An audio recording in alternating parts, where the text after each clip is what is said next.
Picture this. 6 a.m. steam rising from my coffee mug. And there she is, Karen Whitaker, president of the Oakridge Haven HOA, jamming a flimsy gas station novelty key into my F-150's door lock while screaming about community authority and commercial vehicle violations. The metallic scraping cut through the quiet suburban dawn like nails on a chalkboard, her perfectly coiffed silver hair barely moving in the breeze as she muttered, "This is for the children, Mr. Rivera. Standards must be upheld." I stood frozen on my porch, phone already recording in my pocket, because after 6 months of her reign I'd learned one simple truth. Never interrupt a Karen when she's committing a felony before breakfast. I'm Alex Rivera, 35, single dad to 9-year-old Lily, raising her alone after her mom decided suburbia wasn't her vibe. When I bought this house in Oakridge Haven last year, it felt like winning the lottery. Good schools, tree-lined streets, neighbors who waved. The $195 monthly HOA fee was supposed to cover pool maintenance, landscaping, and playground upkeep. What the realtor conveniently forgot to mention was Karen Whitaker, 58, retired bank manager, widowed, and apparently convinced the neighborhood covenants gave her divine right to police every blade of grass and every tire tread in a 2-mile radius. Her house sat on the corner like a pastel fortress, white Lexus gleaming, lawn so surgically perfect it looked photoshopped, flower beds arranged in color-coordinated rows that smelled like chemical warfare. Every morning at 6:15 sharp you'd hear the click of her sensible heels on the sidewalk as she patrolled with her clipboard, measuring trash can placement to the millimeter and timing how long people left their garage doors open. My first violation notice arrived in week 3, tucked under my windshield wiper like a parking ticket from hell. $85 for unauthorized commercial vehicle storage. My F-150 wasn't commercial, it was my work truck, toolbox in the bed, same setup half the dads in America drive to feed their families.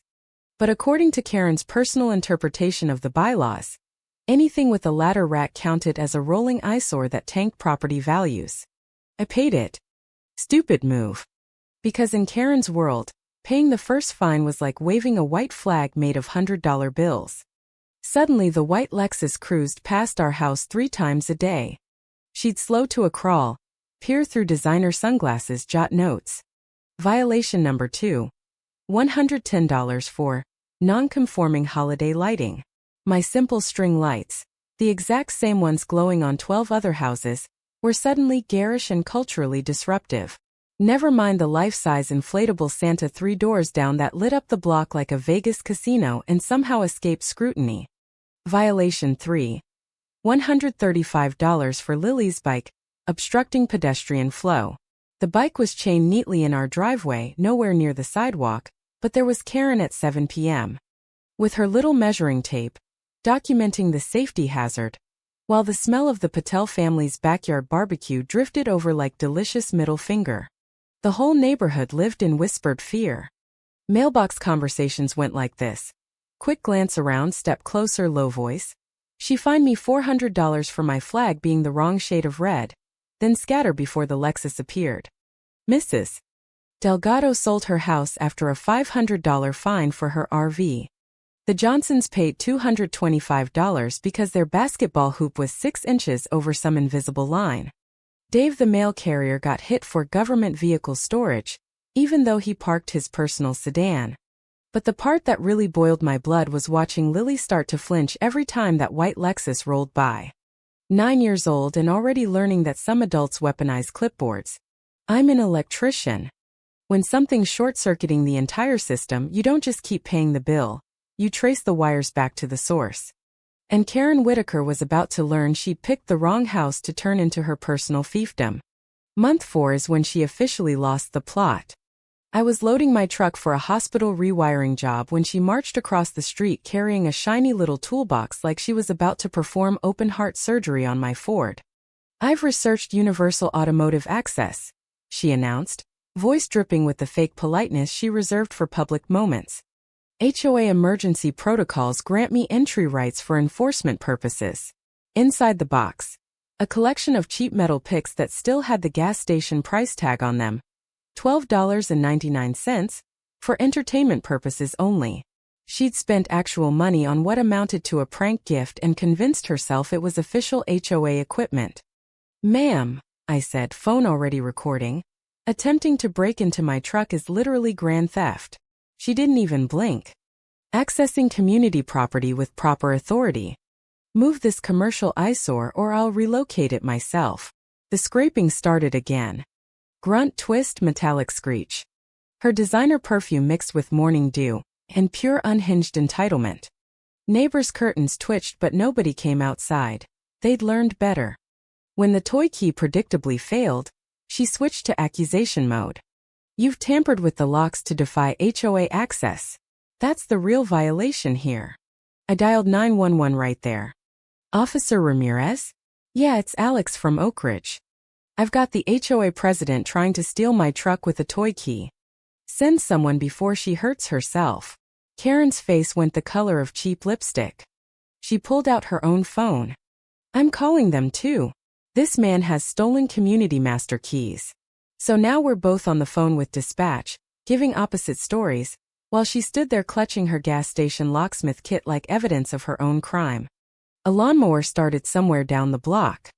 Just another peaceful suburban morning, except for the felony in progress. Officer Ramirez arrived in under 10 minutes. He'd done electrical work for the precinct and recognized my truck. One look at Karen's professional toolkit, and his eyebrows climbed to his hairline. He pulled out the packaging still sitting in her box. Cartoon illustrations, bright letters spelling gag gift. Not for actual use. Ma'am, he said slowly, this is a toy. You tried to commit grand theft auto with a novelty item from a gas station. Karen's mouth opened, closed, opened again. It's for community enforcement. The covenants. Covenants don't override felony law. Ramirez cut in. Attempted vehicle theft is a felony no matter how many clipboards you own. She got a stern warning. I got a police report that would become my first piece of gold-plated evidence. Word spread faster than gossip at a church potluck. But I didn't stop there. That afternoon I installed 2 4K cameras aimed at my driveway, legal on my property, motion activated. Because when someone tries to steal your truck at dawn, you don't just fight back. You build a case file that will bury them. 4 days later the propaganda war began. Every household received a robocall at dinner time. Karen's voice oozing artificial concern. Emergency community safety meeting Thursday at 7 p.m. Topic: escalating commercial vehicle violations and protecting your investment. Then came the glossy flyers on every doorstep, color photos of my truck shot like crime scene evidence. Red arrows pointing at my toolbox, giant stamp reading commercial violation. Protect your property values, it screamed. She'd hired a graphic designer. This wasn't a neighborhood complaint anymore. It was psychological warfare with professional printing. I walked into the community center Thursday night carrying my own arsenal.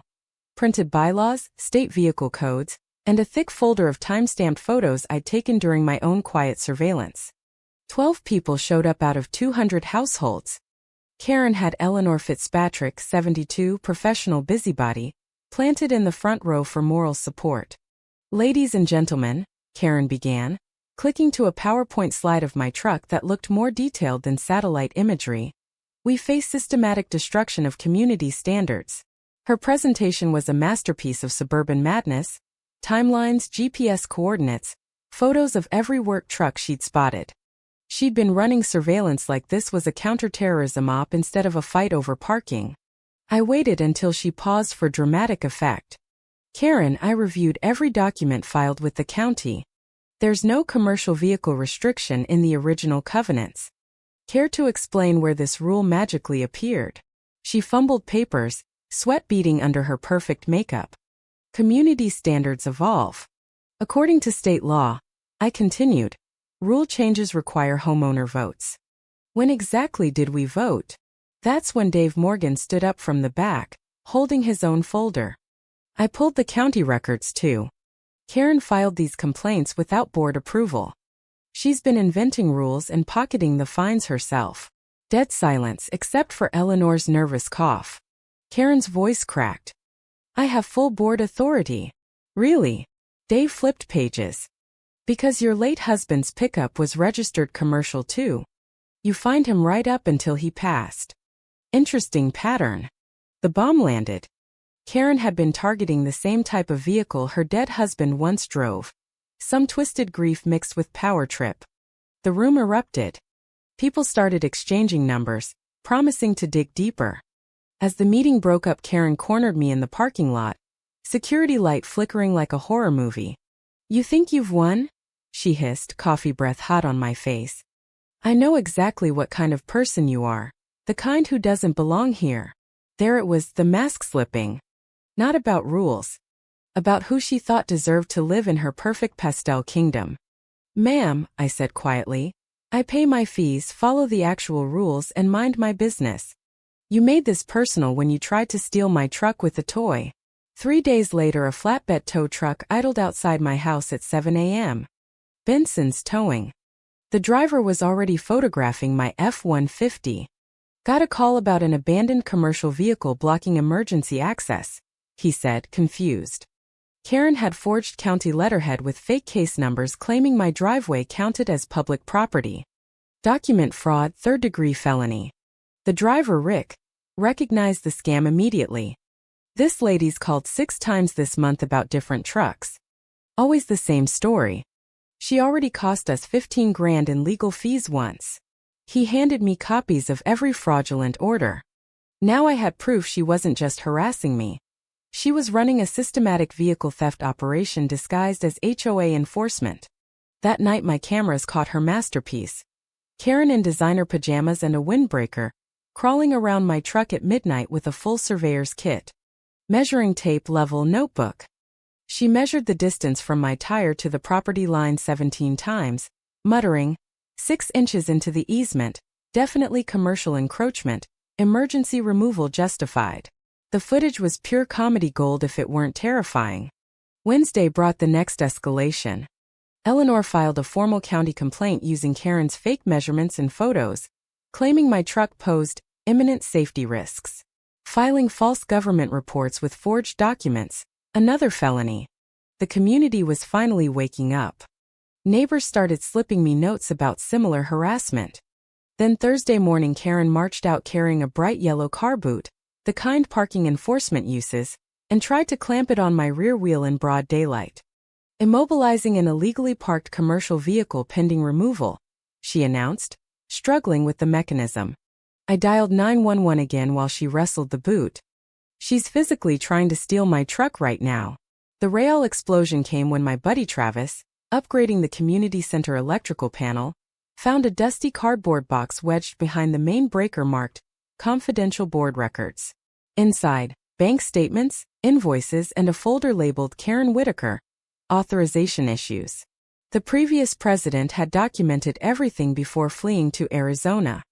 Karen's late husband died owing the HOA $52,000 in unpaid fees after his contracting business went bankrupt. Then Karen ran for president and somehow made that debt vanish from official records. She'd been skimming community funds, small withdrawals under $500, fake landscaping payments to her nephew's company, he owned one lawnmower, emergency roof repairs that never happened. Total embezzled. $7,300 in climbing. Every locksmith kit, every glossy flyer, every towing attempt, all charged to the HOA maintenance fund. She was robbing the neighborhood to fund her war on the neighborhood. Within 2 hours my kitchen table became mission control. Travis, Nurse Janet, Plumber Dave, and Accountant Sandra spread documents like battle plans. We mapped everything, scanned copies in triplicate, prepared charts that even Eleanor could understand. We scheduled an emergency transparency meeting at Dave's backyard, legal, outside Karen's control, with professional lighting and a news crew tipped off by Sandra. Karen's counterattack was nuclear. Certified letters threatened to sue 73 households for conspiracy to defame leadership. She called the city claiming Dave's backyard was hosting an anti-government extremist rally. She even tried to access our credit reports through her fake consulting business.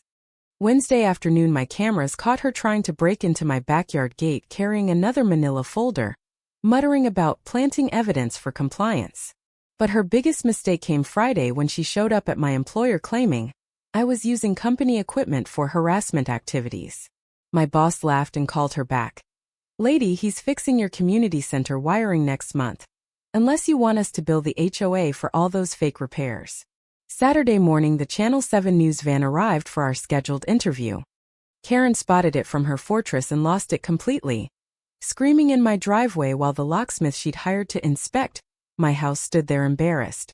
"You called the press?" she shrieked. "You called them first," I answered calmly. "I just gave them a better story." Tuesday, 7 p.m. The community center was packed. 127 residents, news cameras rolling.